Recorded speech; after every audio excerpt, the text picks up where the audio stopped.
So I thought this might be a decent topic to do. It's one that I've not really seen covered before, but it's definitely a factor that weighs heavy in both our old egoic life and the life that we're currently in Dark Night of the Soul, and even when those of us who have come out the other side kind of thing can still have that occasionally now. And that's the fear of missing out.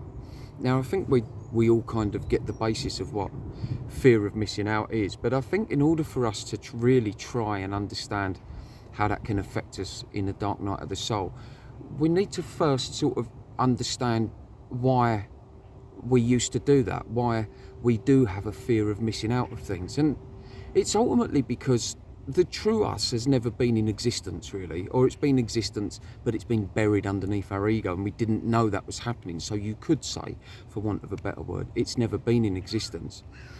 And so therefore, what the actual feeling was of the fear of missing out, it's not so much that we had a fear of not being involved in something, it's more the feeling that would be created by that of being involved in something, being with our friends. We don't want to miss out on the photos that might go up and on social media. We don't want to not be involved in the next conversation that comes up about a certain thing that happened, a holiday that everyone went on, a party that everyone went to, or something like that.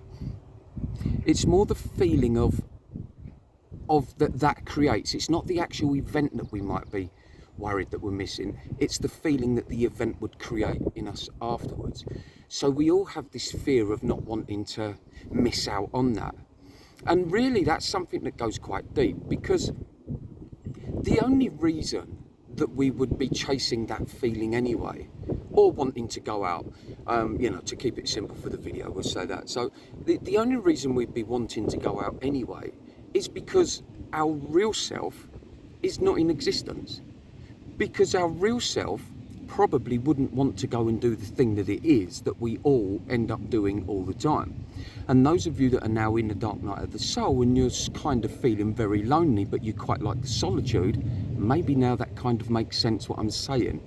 So before, just to recap on that quickly, before it was the feeling that would be created with the fear of missing out. It's not the actual missing out on the event that we would miss. Because if our true essence had been alive from day one, we wouldn't go to half of the things, or probably 3/4 of the things that we get invited to, because we like to be on our own. I think I just know as a species, we are a social species. We like to be in communities and we like to be as a collective and stuff like that. But we also require a lot of alone time. We are more than capable of being on our own.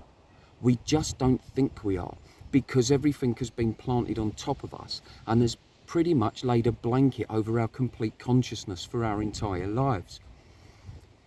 And what happens in the Dark Night of the Soul, it's like the divine is suddenly pulling away that blanket that's been over your consciousness, and your consciousness is now coming out and developing, if you like, and you're now detaching from that old, I've said that before, which we know, they're now detaching from that old egoic self.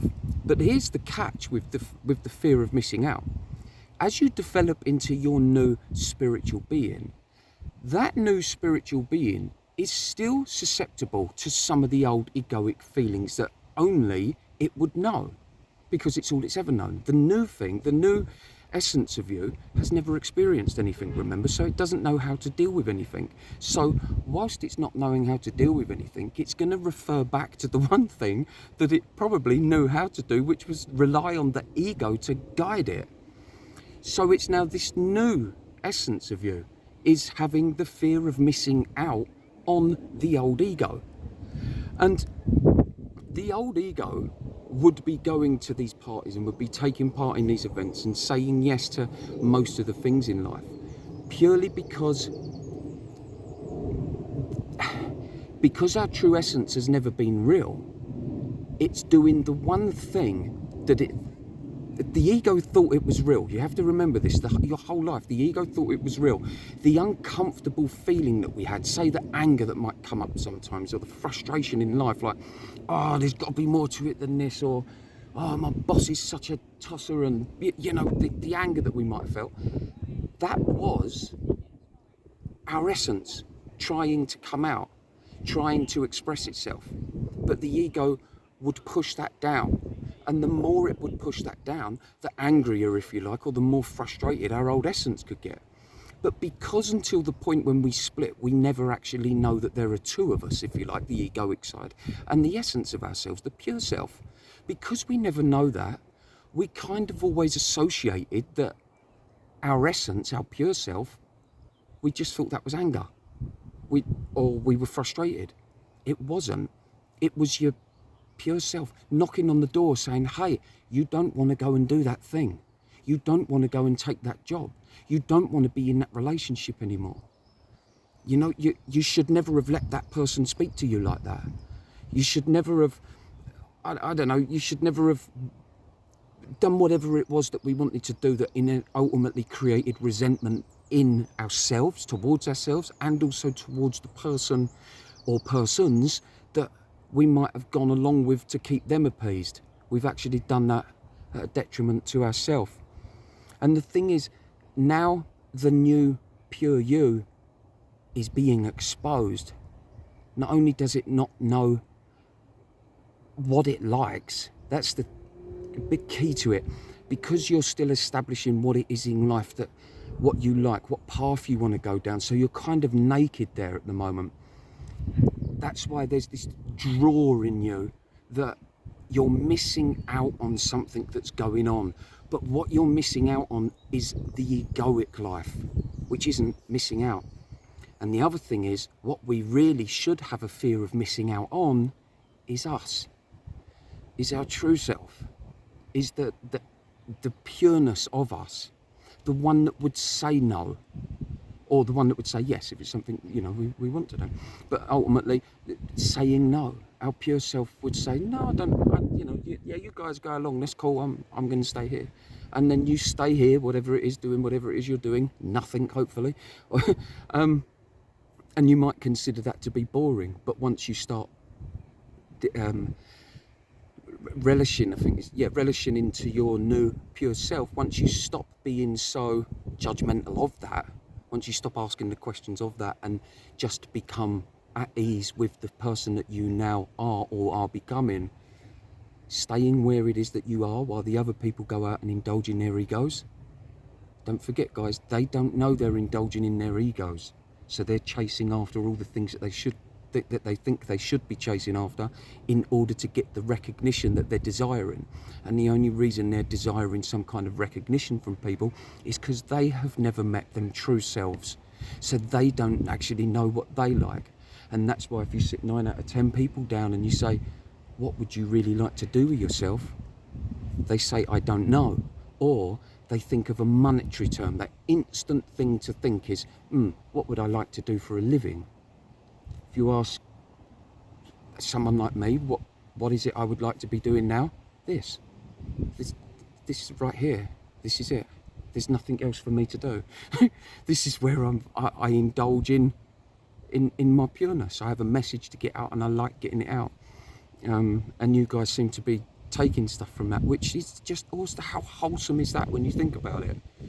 And that's what I'm trying to get across to everyone, that if I had a fear of missing out on my old self, of being the guy that everyone used to revere as such a great party animal, a real funny character, a good dancer, and was the life and soul of the party, if I was having a fear of missing out on that guy, I would never have developed into the guy that I am now. And the guy that I am now, who does very, very little in life, is so much more content than the guy who spent his life completely chasing after gratitude. Is that the word? For completely chasing after, accolade from people. This guy doesn't need accolade, and those who are kind of well worn into the dark night of the soul, they know that feeling. You don't need that, and that's the beauty of when you have your spiritual awakening and you allow yourself to come out of yourself. You get to meet yourself. You let the blanket go back and you surrender to those feelings of, God, I'm such a saddo. I'm such a loner. I'm such a loser standing on my own. Why is it now I just want to kind of sit on my chair in the garden and look at the clouds? Why is it now that I want to go for a walk through the woods and the trees and everyone else wants to go down the pub and get drunk and I don't? God, I'm such a loser. Once you allow yourself to realise that going and doing that thing is going to do the thing that you ultimately really don't want to do. And by going to do the thing that ultimately you really don't want to do, that's the loser right there. I'm not saying that people who do that are losers. It's not what I just said. Just want to be clear on that. I'd never call anyone out in the egoic world losers, because they are only trapped in the same place that we were all trapped. So I love them all, and it breaks my heart to actually see it going on in us. So that wasn't what I meant, but that would be you as the loser, is continuing to do the things that you don't want to do. The winner, the winner, if you want to put a win and lose on it, once you get to kind of a certain higher self in yourself, you kind of don't look at life in that way. But for the video, and sometimes, as I've said before, I have to use human words to get a point across. But the winner, if you like, would be the one that says, no, I'm fine, thank you, I'm going to stay in and have some healthy food and meditate and go for a walk round and just allow. But you wouldn't actually be saying this to someone, my God, imagine if you was, they'd all run a million miles away from you. Quite rightly as well, because I would have done it. Someone spoken like that to me a long time ago.